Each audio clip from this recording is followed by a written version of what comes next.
मतलब selective trade लेने में समस्या क्या है? 7,000 स्टॉक हैं, महीने में 10 ट्रेड तो मिलेंगे, सेलेक्टिव होना पड़ेगा। बोलो कितना आसान लगा ये तरीका।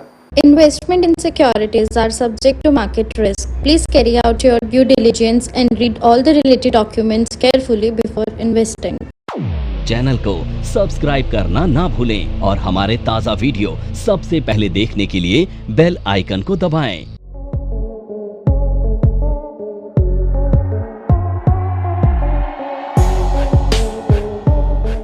MACD, moving average convergence and divergence. तो moving average convergence and divergence, तो ये जो इंडिकेटर है ये मूविंग एवरेज से मिलकर बना है। कन्वर्जन का मतलब होता है पास आना, डाइवर्जन का मतलब होता है दूर जाना, ये साइंस में पढ़ाया जाता है। इंडिकेटर नहीं, कन्वर्जन डाइवर्जन। तो अब हमें कन्वर्जन डाइवर्जन, ये जो इंडिकेटर है जिसे मैकडी भी बोला जाता है, ये किस तरह से हमारे लिए बेस्ट यूज का हो सकता है, तो वो बेस्ट यूज मैं आपको सिखा रहा हूं। तो आप यहाँ पे जैसे जाएंगे, सेलेक्ट करेंगे MACD, ये MACD सेलेक्ट किया मैंने, तो आप देख रहे हैं मैकडी भी कई लोग इसे बोलते हैं। तो ये MACD मैंने सेलेक्ट कर लिया और यहाँ पर मैंने इसे RSI को हटा दिया। तो अब यहाँ पे आप देख रहे हैं ये MACD है। अब MACD में ना ये दो लाइनें आपको नजर आ रही हैं, ये ब्लू लाइन और रेड लाइन। तो ये जो रेड लाइन है इसे कहते हैं स्लो लाइन, और जो ब्लू लाइन है इसे कहते हैं फास्ट लाइन। अब आप देख रहे हो कि ये ब्लू लाइन ना यहां पे रेड लाइन से दूरी बना रही है, और यहां पर आकर ना ये दोनों एक दूसरे को इंटरसेक्ट कर रहे हैं। देख रहे हो, कई लोग ना इसे ट्रेड करते हैं, क्रॉसओवर कहा जाता है, इसे ट्रेड किया जाता है, पर आपको सिर्फ एक कंसेप्ट समझा रहा हूं मैं, ट्रेड कैसे करना है मैं बताऊं। तो ये मूविंग एवरेजेस की लाइन है। अब यहां पर आप देख रहे हो कि जहां पे अब मेरा कर्सर है, this is called zero line. क्या कहते हैं इसे? Zero line. अब आप देख रहे हो कि जीरो लाइन के ऊपर बार बने हुए हैं और नीचे भी बार बने हुए हैं। तो ये जो ऊपर बार बने हुए हैं, नीचे बार बने हुए हैं ना, इन्हें कहा जाता है हिस्टोग्राम। ठीक है, और हिस्टोग्राम आपको दो चीजों के बारे में बताता है। अगर समझो जीरो लाइन के ऊपर हिस्टोग्राम बन रहे हैं तो इसका मतलब है ट्रेंड अप है, बुलिश है, और हिस्टोग्राम के नीचे बन रहे हैं तो ट्रेंड बेरिश है। ये एक तो ट्रेंड के बारे में बताता है। दूसरा, आप देखोगे कि ये हिस्टोग्राम की लाइन है ना, छोटी या बड़ी है? छोटी बड़ी है ना। तो अगर हिस्टोग्राम की लाइन ज्यादा बड़ी होंगी ना तो ये बताएगा कि ट्रेंड में दम है, यानी ट्रेंड स्ट्रॉन्ग है, स्ट्रॉन्ग ट्रेंड है, हाई बुलिश या हाई बेरिश। और अगर हिस्टोग्राम की लाइनें छोटी होती चली जाएंगी तो उसका मतलब है ट्रेंड स्लो हो रहा है। ठीक है, तो एक तो ये पता चलता है इससे। अब ये चीजें बेसिक चीजें हैं इस इंडिकेटर को समझने के लिए। अब इसका सबसे बड़ा क्रक्स क्या है वो समझाता हूं। अब आप नोटिस करो कि ये जो हमारा चार्ट है ना, और ये जो मूविंग एवरेजेस हैं, इन दोनों की जो शेप है ना वो बिल्कुल इसी की तरह है जिस तरह का ये चार्ट है। इसे मैंने कंप्रेस कर दिया और आप देखो ये बिल्कुल आपको ठीक उसी तरह की नजर आएगी जिस तरह का हमारा टेक्निकल चार्ट बना है। यस या नो, ये सब बताओ पहले, कंफर्म है? ऐसा ही है। इसलिए ना हम इसको कहते हैं, मैं कहता हूं, मुझे नहीं पता कितने लोग कहते हैं, मैं बोलता हूं कि ये टेक्निकल चार्ट का रेप्लिका है। ठीक है ना, तो मैं ये बोलता हूं। अब कहने का मतलब क्या है कि ये जो MACD है, इसकी जो मूविंग एवरेजेस हैं, ये उसी शेप में बननी चाहिए जिस शेप में टेक्निकल चार्ट बन रहा है। टेक्निकली तो ऐसा ही होना चाहिए अगर रेप्लिका है तो।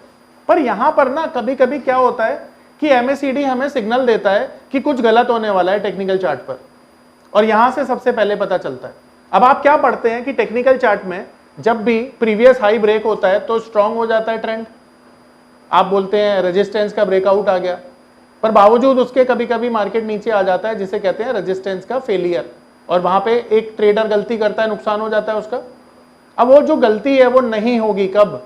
जब आप MACD का यूज करेंगे, क्योंकि ये आपको फेक ट्रैप होने से बचाएगा, और जब आप फेक ट्रैप नहीं होंगे तो आपके लॉसेस नहीं होंगे।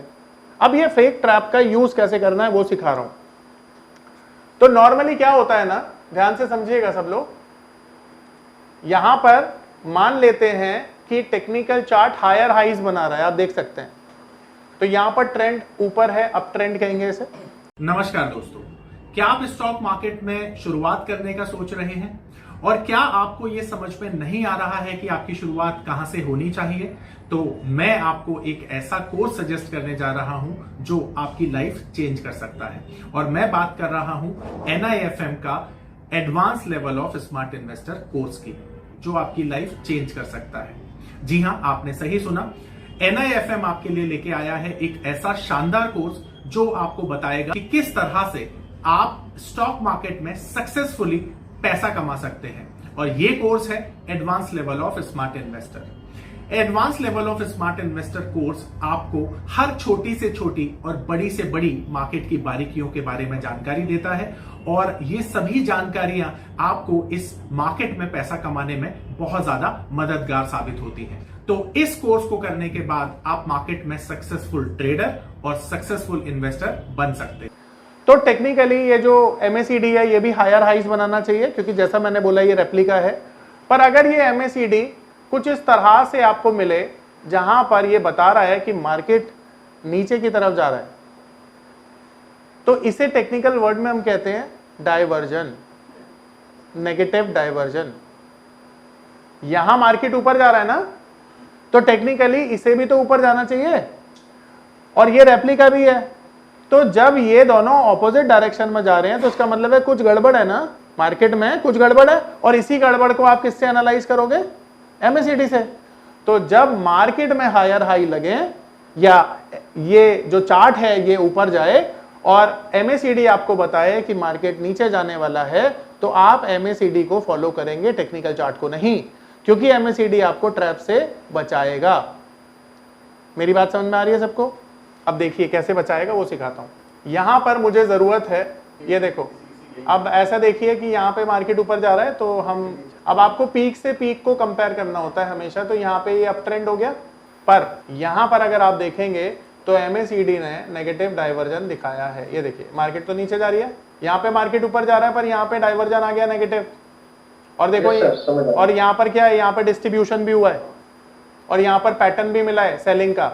और हमने देखा था RSI भी यहाँ पे 80-77 का था, तो 3-3 कंफर्मेशन हो गई। अगर आप RSI को भी लगा देते हैं यहाँ पे, तो ये ट्रेड तो आपके लिए बहुत अच्छा हो जाता होता ना। तो ये तीनों इनफैक्ट इस ट्रेड में तो चारों कंफर्मेशन थे। RSI ओवरबॉट था, वॉल्यूम अच्छा खासा था, पैटर्न हमारे पास था, और MACD का नेगेटिव डाइवर्जन था। तो चार कंफर्मेशन थे यहां पर। और उसके बाद क्या हुआ, रिजल्ट आपके सामने देखो, दोबारा से मिला।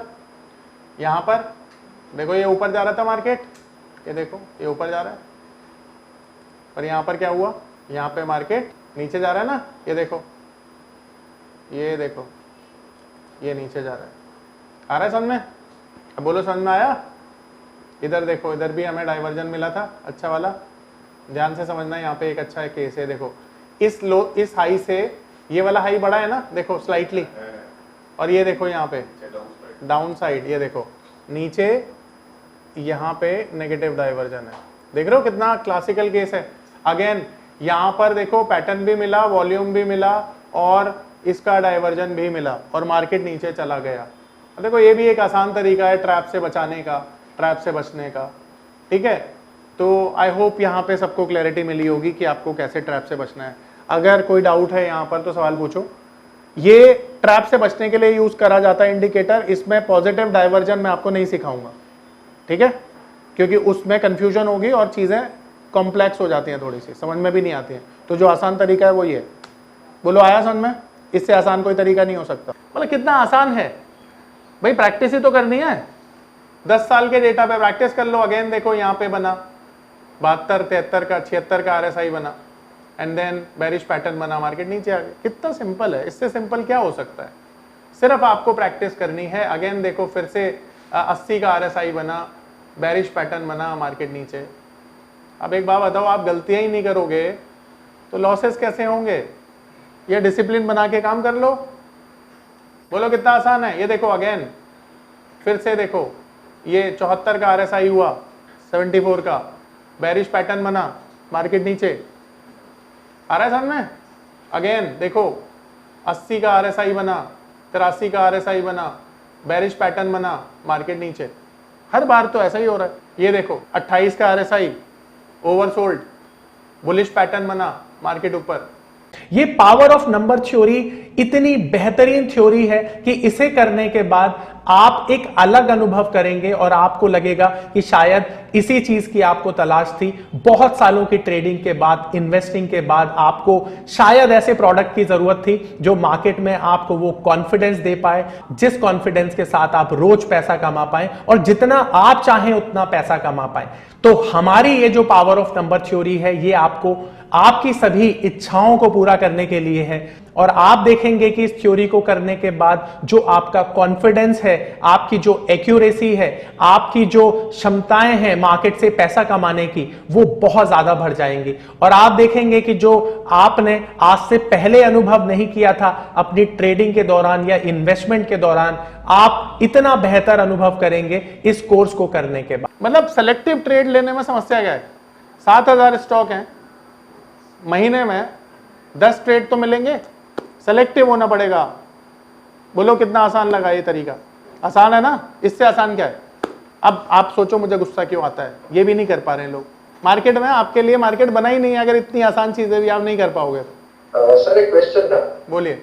अच्छा सर, अब हम आरएसआई को सिर्फ बेस बनाए ओवरबॉट और ओवरसोल्ड के लिए जी, फिर अब जब हम ईएमए लगाते हैं हाँ, 5, 20 और 30 का, और उसके ऊपर मानो के जाने के बाद हम एंट्री लेने के सोचे तो उस टाइम आरएसआई मान लीजिए 50, 60 हो सकता है, तो उस केस में क्या करें, कैसा डिसीजन ले?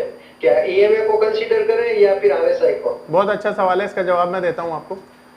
इसका जवाब मैं देता हूं इस चीज से। देखो 77 का आरएसआई है और बेरिश पैटर्न बना, टॉप पर आपको आरएसआई ने मदद करी, आप देखो कितनी करेक्शन आई। अब सर का सवाल है कि मान लो आरएसआई अगर है 60 और वहां पर ईएमए सपोर्टिव है, ईएमए का ब्रेकआउट आ गया, तो डिसीजन क्या लेना है? देखो सीधी सी बात है, यहां तो आरएसआई कुछ बता ही नहीं रहा आपको। आरएसआई को तो केवल 2 रेंज पे आपको प्ले करना है, ओवरसोल्ड और ओवरबॉट। जब तक आरएसआई किसी स्टॉक का 70 के नीचे है तब तक वो बुलिश है, क्योंकि ओवरबॉट में जब तक नहीं जाता तब तक तो बुलिश ही माना जाएगा।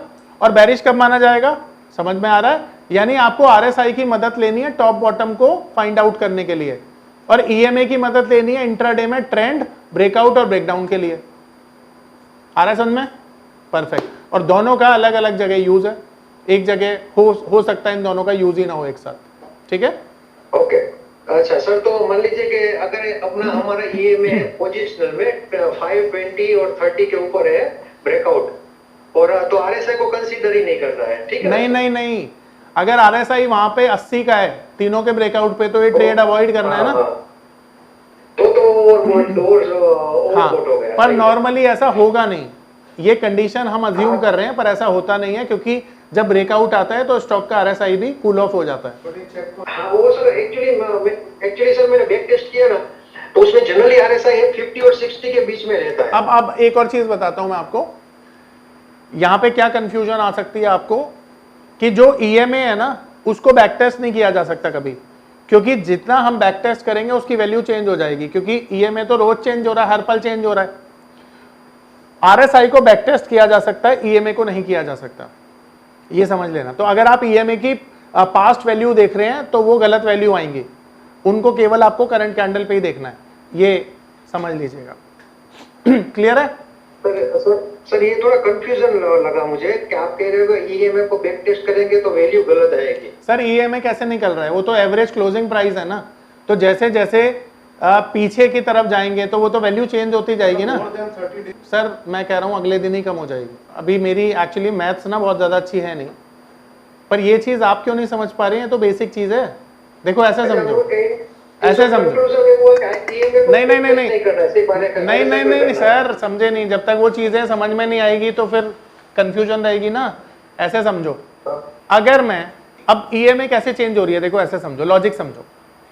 जैसे ही प्राइस आज ऊपर गया, आज का ईएमए चेंज हुआ, 20 दिन का भी चेंज हुआ, 30 दिन का भी चेंज हुआ। आज की कहानी आज ही खत्म हो गई, कल मार्केट नया खुला, फिर से मार्केट चली, फिर से चली, तो आज एक नई 30 दिन की वैल्यू, क्योंकि जो हम कल से 30 दिन लगा रहे थे वो आज से 30 दिन नहीं, आज से 31 दिन हो गए वो 30 दिन वाले। तो ये 30 दिन की वैल्यू अपने आप चेंज हो गई। फिर परसों अगर हमने दोबारा देखा तो जो 30 दिन की वैल्यू हम देख रहे थे वो अब हमारे लिए 32 दिन की बन जाएगी, तो वैल्यू चेंज नहीं होगी या काम ही नहीं करेगी। तो हमें जो भी 30 दिन देखने हैं वो कहां से देखने हैं? आज से देखने हैं। जो भी 20 दिन देखने हैं वो कहां से देखने हैं? आज से देखने हैं। तो वो वैल्यू तो डेली बेसिस पर चेंज होगी ना। तो आप जो डिसीजन लोगे वो तो करंट कैंडल पे लोगे ना, करंट वैल्यू से लोगे ना। पास्ट की वैल्यू तो आपके लिए इनवैलिड होती चली जाएंगी हर अगले दिन। ये लॉजिक है। आई होप सब समझ पा रहे हो मैं क्या समझाना चाह रहा हूं। तो ईएमए को कभी बैक टेस्ट किया ही नहीं जा सकता ना, लॉजिक ये है, क्योंकि वो तो चेंज होती रहती है रोज। तो इसीलिए ईएमए को इंट्राडे में ही चेक किया जाता है। सर समझ में आया? हाँ सर, मुझे इन शॉर्ट ये कि एवरेज चेंज होता रहता है जैसे। करेक्ट। अब आरएसआई और ईएमए हमारा क्लियर है। पोजिशनल में जाना है तो सर आरएसआई को ही चेक करना है और ईएमए को करंट डेट में ही चेक करना है। करेक्ट करेक्ट करेक्ट करेक्ट, बिल्कुल ठीक। ऐसे कोर्स के बारे में बात करना चाह रही हूँ जिस कोर्स को करने के बाद आपके लिए सारे दरवाजे खुल जाते हैं। आप जो करना चाहें वो कर सकते हैं। आप इस फील्ड में जॉब करना चाहें आप जॉब कर सकते हैं। आप अपना खुद का ब्रोकिंग हाउस ओपन करना चाहें आप अपना ब्रोकिंग हाउस ओपन कर सकते हैं। आप सेल्फ ट्रेडिंग करके पैसा कमाना चाहें आप वो कर सकते हैं। आप फ्रीलांसिंग करना चाहें वो कर सकते हैं। तो दोस्तों ऐसी चीज आपको कहां मिलेगी जिसके बेसिस पर आप कुछ भी कर सकते हैं और बहुत सारा पैसा अर्न कर सकते हैं। कोर्स का नाम है advance diploma in financial market management. Advance diploma in financial market management जो कोर्स है ये NIFM national institute of financial market का सबसे बेस्ट कोर्स है, क्योंकि जिस भी स्टूडेंट ने ये कोर्स किया है वो आज बहुत ही अच्छे लेवल पर जॉब कर रहा है। Advance diploma in financial market management के कोर्स की ड्यूरेशन है 1 ईयर और 1 ईयर के अंदर हम लोग आपको वो सारी चीजें सिखाते हैं जो चीजें रिक्वायर्ड होती है इस इंडस्ट्री में एंटर करने के लिए। इस कोर्स के 5 लेवल्स होते हैं जिसमें हम लोग बेसिक से लेके एडवांस तक सब चीजें सिखाते हैं। और दोस्तों हमारे यहाँ पे जो हमारे टीचर्स हैं वो बहुत ही एक्सपीरियंस टीचर्स हैं। 15-15 20-20 साल के साथ उनका एक्सपीरियंस है और उनको इसी मार्केट का एक्सपीरियंस है। प्रैक्टिकली वो लोग आपको टीच करेंगे और they are very down to earth. आपको किसी भी टाइम पर कोई भी डाउट है कोई भी क्वेरी है आप एक चीज को अगर 10 बार भी पूछेंगे तो वो आपको बड़ी ही इजीली आपके डाउट्स क्लियर करेंगे